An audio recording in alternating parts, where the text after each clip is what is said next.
Good morning दोस्तों। आज हम बात करेंगे सॉफ्टवेयर इंजीनियरिंग के अंतर्गत आइटरेटिव मॉडल। ये बेसिकली होता क्या है आइटरेटिव मॉडल? देखिए, मैंने बताया था वाटरफॉल मॉडल के बारे में। ये वही सेम टू सेम है वाटरफॉल मॉडल के वाटरफॉल जो मॉडल है वही सेम टू सेम है, बस इसमें उसमें फीडबैक नहीं था, इसमें फीडबैक है। ठीक, आइए जानते हैं आइटरेटिव मॉडल के बारे में। देखिए, इसी को क्या एक रिफाइंड वर्जन है किसका? वाटरफॉल मॉडल का। वाटरफॉल मॉडल का क्या है? वाटरफॉल मॉडल का रिफाइंड वर्जन है। ठीक, इसका क्या है? रिफाइंड वर्जन है, रिफाइंड वर्जन है। ठीक, कौन सा? ये आइटरेटिव मॉडल। ठीक, ये बेसिकली क्या है यूज किया जाता है? मीडियम टू लार्ज प्रोजेक्ट के लिए यूज किया जाता है। छोटे भी प्रोजेक्ट के लिए भी यूज कर सकते हैं। Same to same waterfall model में ही सेम टू सेम होता है। इसमें क्या और होता है? फीडबैक पाया जाता है। क्या पाया जाता है? फीडबैक होता है। ठीक, फीडबैक इसमें मिलता है, इसमें नहीं मिलता था वाटरफॉल मॉडल में। ठीक, और क्या हमको मिलता है? ये एक बेसिक सिंपल भी होता है।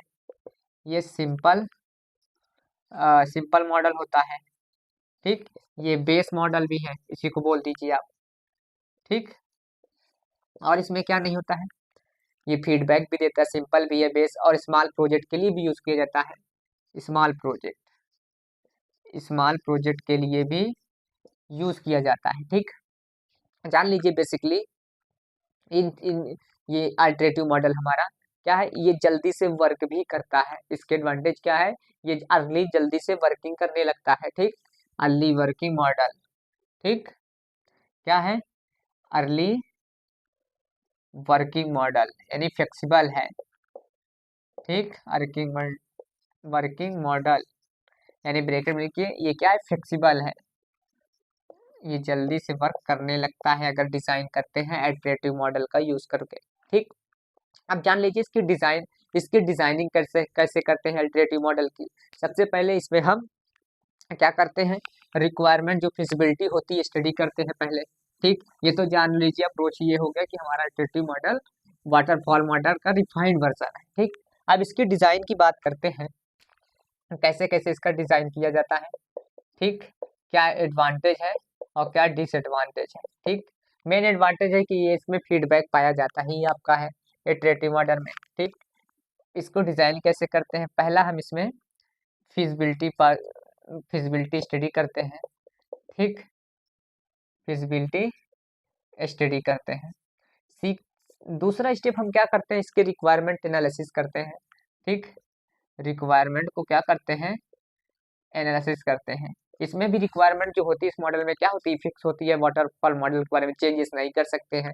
ठीक, लेकिन फीडबैक हमको मिलता है। रिक्वायरमेंट हमारा क्या है? एनालिसिस करते हैं। फिर इसमें क्या करते हैं? एंड स्पेसिफिकेशन करते हैं, खासियत निकालते हैं, स्पेसिफिकेशन। ठीक, अब इसमें क्या करते हैं? डिजाइन करते हैं। जब रिक्वायरमेंट हमारा एनालिसिस हो गया, उसमें फिर क्या करेंगे? डिजाइन करते हैं सिस्टम सॉफ्टवेयर को। फिर उसके बाद क्या करते हैं? फिर उसके बाद हम क्या करते हैं? कोडिंग और उसका टेस्टिंग करते हैं।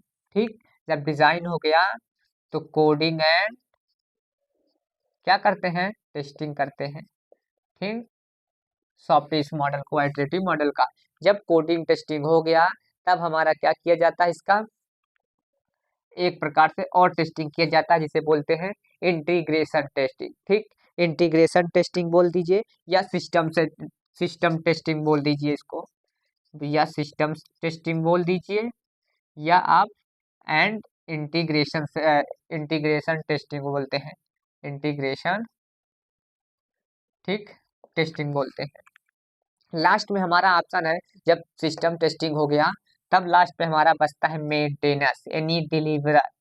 अब बचता है लाप्लासन मेंटेनेंस यानी हमारा सॉफ्टवेयर बन के तैयार हो गया, अब हमको क्या करना है? डिलीवर करना है। ठीक, ये हमारा लास्ट होता है।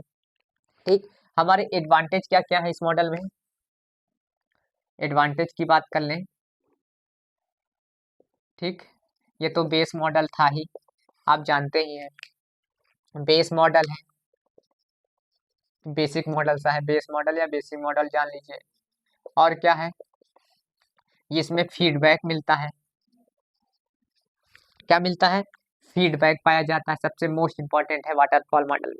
ठीक, ये सिंपल होता है, ये जान लीजिए, मैं शुरू में ही बता दिया था। एडवांटेज क्या है? सिंपल है और जल्दी जल्दी से क्या करने लगता है, वर्ड वर्क करने लगता है। ठीक, और किसमें स्मॉल प्रोजेक्ट के लिए यूज किया जाता है जानते ही आप। अब इसका डिसएडवांटेज लिख लीजिए, स्मॉल प्रोजेक्ट डाल लीजिए। ठीक, अब इसका डिसएडवांटेज लिख लीजिए। डिसएडवांटेज ये है, इसमें नो ओवरलैपिंग होती है। अगर कोई प्रोसेस हमारा ओवरलैप कर गया है तो क्या हो जाएगा, ये इटरेटिव मॉडल एंड हो जाएगा। ठीक, इसमें क्या नहीं होनी चाहिए, ओवरलैपिंग नहीं होनी चाहिए।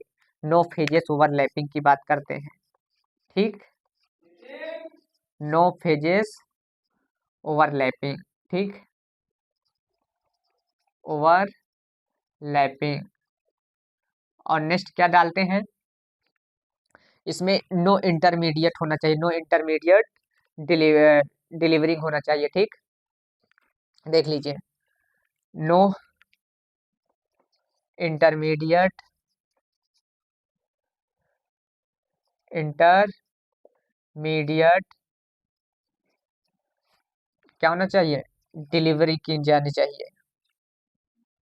ठीक, डिलीवरी यानी डिलीवरी देते समय हमारा मॉडल क्या नहीं होना चाहिए, खराब नहीं होना चाहिए, चेक करके देना चाहिए। ठीक, ये लास्ट जो फेजेस हमारा सिस्टम बना हुआ है, ये नो इंटरमीडिएट डिलीवरी है। जब मेंटेनेंस हमारा बन के तैयार हो जाता है तब सिस्टम को क्या करते हैं, देते हैं, डिलीवर करते हैं। ठीक, बात करते हैं लास्ट ऑप्शन की। इसमें रिजिड जो होता है, नो चेंज होते हैं रिजिड। ठीक, रिजिड वैसे ही कहीं वैसा रहता है जिसमें वाटरफॉल मॉडल में ही रहता है, नो चेंज होते हैं। ठीक, ये है हमारे आइटरेटिव मॉडल के बारे में। ठीक, आज के लिए इतना ही, धन्यवाद।